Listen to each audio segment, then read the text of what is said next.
सुल्तान मुराद हिंदुस्तान का बादशाह था। इकबाल ने लिखा है, इकबाल कहते उसने एक मिस्त्री को बुलाया मस्जिद बनाने के लिए, कहा इस तरह की बनाना मेरा दिल खुश हो जाए। मामार ने, मिस्त्री ने मस्जिद बनाई। बादशाह सलामत को पसंद ना आई तो बादशाह सलामत ने उस मिस्त्री का हाथ गुस्से से काट डाला। पूछ कोई नहीं ना सकता। वो सीधा काजी की अदालत में कटा हुआ हाथ लेके गया और काजी के दरवाजे पे जाके कहने लगा, मैं पूछ सकता हूँ आप किसका कलमा पढ़ते हैं? पूछ सकता हूँ? तो काजी कहते मेरी कुर्सी भी कांपने लगी और जिस कमरे में बैठा था वो कमरा भी कांपने लगा। मैंने कहा सवाली तो बात का कहानी, पहले बताओ कलमा किसका पढ़ते हो? तो काजी कहता है मेरी आंखें बरस पड़ी। मैंने कहा मैं उसके कलमा पढ़ता हूँ जो दुनिया में भी मेरा वारिस है, कयामत में भी वही मेरा वाली बनेगा। जो दुनिया और आखिरत में मेरा वाली है, मैं मुस्तफा का कलमा पढ़ता हूँ। तो कहने लगे हाँ, इसलिए तुझसे ये बात कहलवाई है कि कहीं तू बादशाह का तो कलमा नहीं पढ़ता, माअज़ल्लाह। तू काजी अदालत में बैठा है कुर्सी पे, उसका कलमा तो नहीं पढ़ता? कहा नहीं, मैं मुस्तफा का। फिर देख मेरा हाथ कट गया है, अब तू बता कि तू बादशाह समझ के माफ करेगा या रसूलुल्लाह का दीन समझ के नाफिज करेगा? डॉक्टर इकबाल कहते हैं वो काजी ने हुक्म जारी किया कि फौरन बादशाह को बुलाया जाए।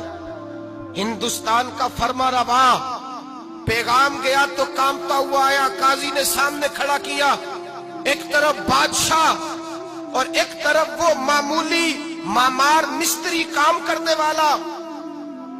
तो काजी गरजदार आवाज में कहने लगे, बादशाह तू बता, इसका खून सुर्ख है तो तेरा सुर्ख नहीं? इसके बाजू पे गोश्त है तो तेरे बाजू पे नहीं? इसे दर्द होता है तो तुझे नहीं होता? ये तूने क्या हरकत की? बादशाह की गर्दन झुक गई। काजी कहने लगे पकड़ो इसको, बाहर ले जाओ और इसका बाजू काट दो, इसका बाजू काट दो। डॉक्टर इकबाल कहते हैं जहां कांप रहा था सारा कुछ, वहां खुशी के शादियाने बजने लगे।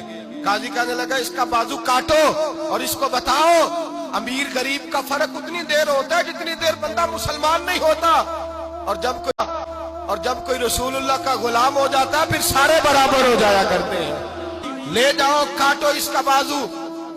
इकबाल कहते हैं जब बाहर ले जाया गया बादशाह को तो बादशाह ने गर्दन झुकाई। वो मिस्त्री कहने लगा तूने गर्दन क्यों झुका दी है, अब क्या हुआ?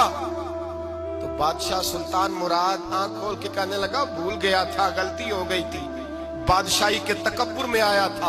वो जो तेरा हाथ काटा है वो तकब्बुर से कट गया है, और ये जो गर्दन मैंने झुका दी है ये मैंने अपने नबी के दीन की हद के नीचे झुका दी है, हुजूर के कानून के नीचे झुका दी है। यहाँ सजा लूंगा, वहाँ शर्मिंदा नहीं होना चाहता। उस मिस्त्री ने बढ़ के सीने से लगा लिया और कहने लगा काजी साहब मैंने माफ किया, मुझे पता चल गया है कि मुसलमान बादशाहों का कलमा नहीं पढ़ते, मोहम्मद अरबी का कलमा पढ़ते हैं, रसूलुल्लाह का कलमा पढ़ते हैं। और जब तक मुसलमान नबी पाक का कलमा पढ़ेंगे कोई अल्लाह की हदों को नहीं तोड़ेगा, कोई दीन को पामाल नहीं करेगा, किसी के अंदर ताकत पैदा नहीं होगी कि वो दीन की हद को तोड़ सके।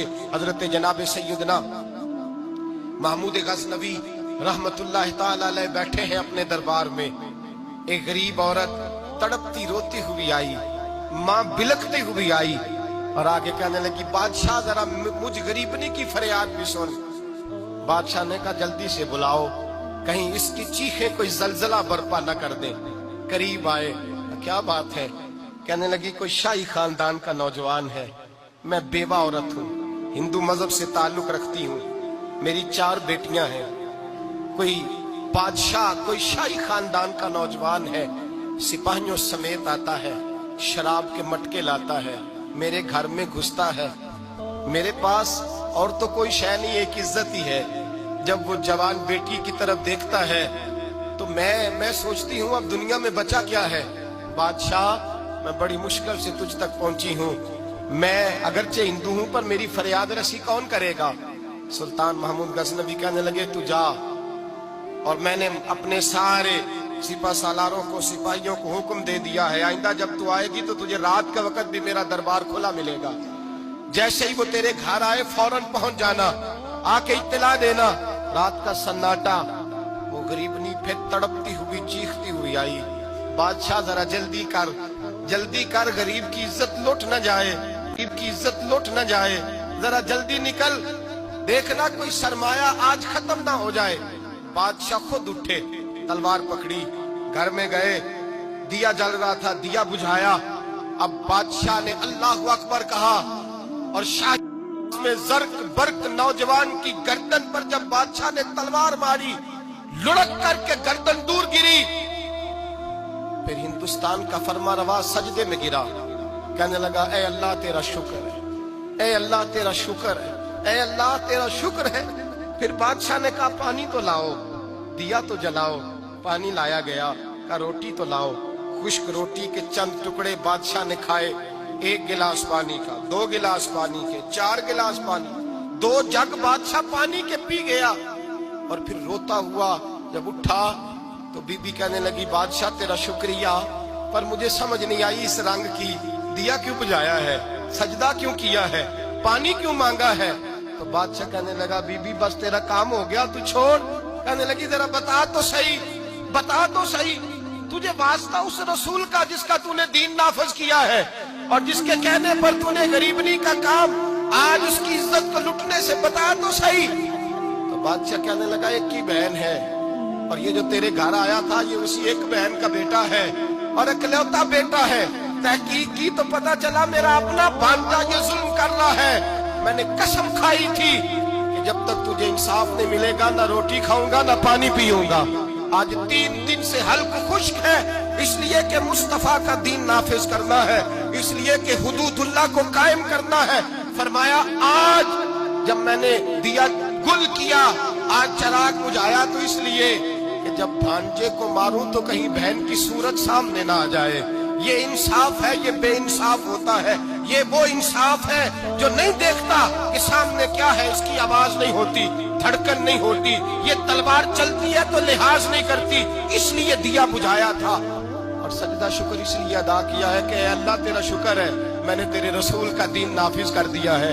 ये बात कह करके सुल्तान महमूद गजनवी कहने लगे पानी पिया है इसलिए कि उस दिन का प्यासा हूँ जिस दिन तू फरियाद लेके आई, खुश्क रोटी इसलिए खाई है उस दिन का भूखा हूँ जिस दिन तू फिर रोते हुए।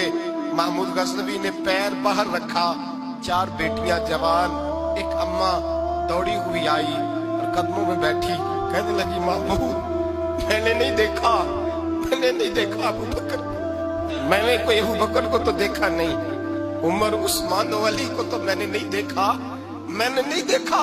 फातिमा ज़हरा के बाप की कैफियत कैसी थी, पर तेरे रंग में, तेरे अंदाज में मुझे जलवे जरूर नजर आए हैं। अब मेरी बेटियां आम बेटियां नहीं रहेगी, ये फातिमा की कनीज़ें बनेगी। अब मैं हजरत आयशा का पानी भरूंगी, तूने हुजूर का दीन नाफिज किया है, अब मेरा दिल बदल गया है, तू कलमा पढ़ा, हम 5 माँ बेटियां मुसलमान होना चाहती। मेरे भाई जब रसूलुल्लाह का दीन नाफिज होता है फिर गरीब की मदद होती है। गरीबों ना आजमाओ बार बार चेहरे बदल के जालिमों को, दुआ करो रमजान की सुहानी सुबह में, ऐ अल्लाह हमें कोई महमूद गजनवी का वारिस अता फरमा, ऐ अल्लाह को सुल्तान सलाहुद्दीन अय्यूबी का जानशीन अता फरमा, कोई उमर बिन अब्दुल अजीज को मानने वाला दे, हमें वो दे जिसके लबों पे इमाम हसन और हुसैन का नाम जारी हो, कोई ऐसा अता फरमा जो हजरत अली को अपना आइडियल कहता हो, जो उस्मान गनी की हया, उमर फारूक की अदालत का वारिस हो, जो अबू बकर सिद्दीक की सदाकत को आइडियल समझता हो। यही चराग जलेगा तो रोशनी होगी। जब अल्लाह की हद का मामला आए किसी की परवाह न करना, फिर न देखना सामने कौन है, फिर न देखना कौन है। और क्या कहता है हजरत फारूक आजम के जमाने में गुस्सान के बादशाह ने कलमा पढ़ लिया था, शाह गुस्सान ने। आज तो मक्के और मदीने में भी हालात बिगड़ गए, अब तो पैकेज होते हैं हज का, एक वीवीआईपी, एक वीआईपी, एक आम, एक इकानमी। अब तो वहां भी पैकेज है, अब तो वहां भी अमीर आए तो उनके लिए अलग रास्ते हैं अरफात और मिना जाने के लिए। हजरत उमर का जमाना था, गुस्सान के बादशाह ने कलमा पढ़ा, लंबा जुब्बा पहन के तवाफ़े काबा कर रहा था, एक गरीब का पैर जुब्बे पे आ गया, गरीब का, मजबूर का, गुलाम का। बादशाह ने पलट के थप्पड़ जो मारा तो मजमे में खाना काबा के साए में गरीब रोने लगा और हजरत उमर के पास गया, कहने लगा मैं रुस्वा हो गया और सरे तवाफ रुस्वा हो गया। ऐ उमर اللہ کے گھر آ کے بھی میری رسوائی ہوئی. حضرت عمر نے غسان کے بادشاہ کو بلا کے کہا کہ اسے بدلہ دے, اسے راضی کر یا بدلہ دے. کہنے لگا عمر اب میں اسے بدلہ دوں؟ آپ نے فرمایا یہ میرے نبی پاک کا دین ہے, یہ حضور کا دین ہے, یہ نافذ ہوگا. یہ امیر غریب کے لیے علیحدہ علیحدہ نہیں, اسے بدلہ دے, یہ تجھے تھپڑ مارے گا, تجھے کھانا پڑے گا. اس نے کہا اگر میں ایسا نہ کروں تو آپ فرمانے لگے پھر میں عمر ہوں, پھر میں عمر ہوں, پھر میں تجھ سے کرواؤں گا, تجھے کرنا پڑے گا, تجھے یہ کرنا پڑے گا, میں کرواؤں گا. حضرت سیدنا عمر فاروق نے کہا ایک رات کا وقت ہے تیرے پاس, یا اسے راضی کر لے یا سویرے اسی طرح طواف ہوگا, اسی طرح مجمع ہوگا, اور طواف کی اس جگہ جہاں تو نے تھپڑ مارا تھا یہ تجھے تھپڑ مارے گا, اور سارا زمانہ دیکھے گا کہ رسول اللہ کا دین کیسے نافذ ہوتا ہے. تجھے تھپڑ کھانا پڑے گا, مار کھانی پڑے گی. اللہ اکبر. جب سیدنا فاروق اعظم نے اسے یہ کہا, ایک رات سوچنے کا وقت لیا, اس نے راتوں رات سامان اٹھا کر کے واپس بھاگ گیا, عیسائی ہو گیا. ایک آدمی نے کہا عمر اتنا بڑا بادشاہ تھا, اس کے پیچھے کتنے لوگ مسلمان ہوتے, مال خزانہ میں کتنا نفع آتا, یہ ہوتا وہ ہوتا. حضرت عمر کہنے لگے چپ کر جاؤ, نہ مال چاہیے, نہ زیادہ تعداد چاہیے, نہ بادشاہ چاہیے, ہمیں تو اپنے مصطفیٰ کا دین چاہیے, ہمیں تو رسول اللہ کا دین چاہیے, اس سے زیادہ ہمیں کسی چیز کی حاجت نہیں. بھائی یہی چراغ جلے گا تو روشنی ہوگی. رسول اللہ کے دین کی حد کے معاملے میں کسی کی پرواہ نہ کریں. جب آپ کو واضح قرآن کی آیت مل جائے, جب حدیث مبارکہ واضح مل جائے, پھر اپنی رائے پہ پھر اس پر اپنی رائے کو نہ ڈالیں, تھوپے نہ, پھر یہ نہ دے کہ میں نے گھر بچانا ہے, میں نے فلاں چیز بچانی ہے. بس اللہ تبارک و تعالیٰ کی حد کا جہاں معاملہ ہے, میں نے شروع میں کہا تھا ہر رشتہ توڑ دو, ہر تعلق توڑ دو, اپنا آپ بھی ٹوٹتا ہے تو توڑ دو, لیکن دیکھنا کہیں رب رسول کی حد نہ ٹوٹنے پائے. یہ حد کبھی نہیں ٹوٹنی چاہیے. دین اسلام کی جو حدود اللہ اور اس کے رسول نے متعین فرمائی ہیں ان کو کبھی نہیں ٹوٹنا چاہیے. دعا ہے خالق کی بارگاہ میں اللہ تعالی ہمیں اپنے محبوب کے دین کی حفاظت کی توفیق عطا فرمائے. آخر دعوانا ان الحمد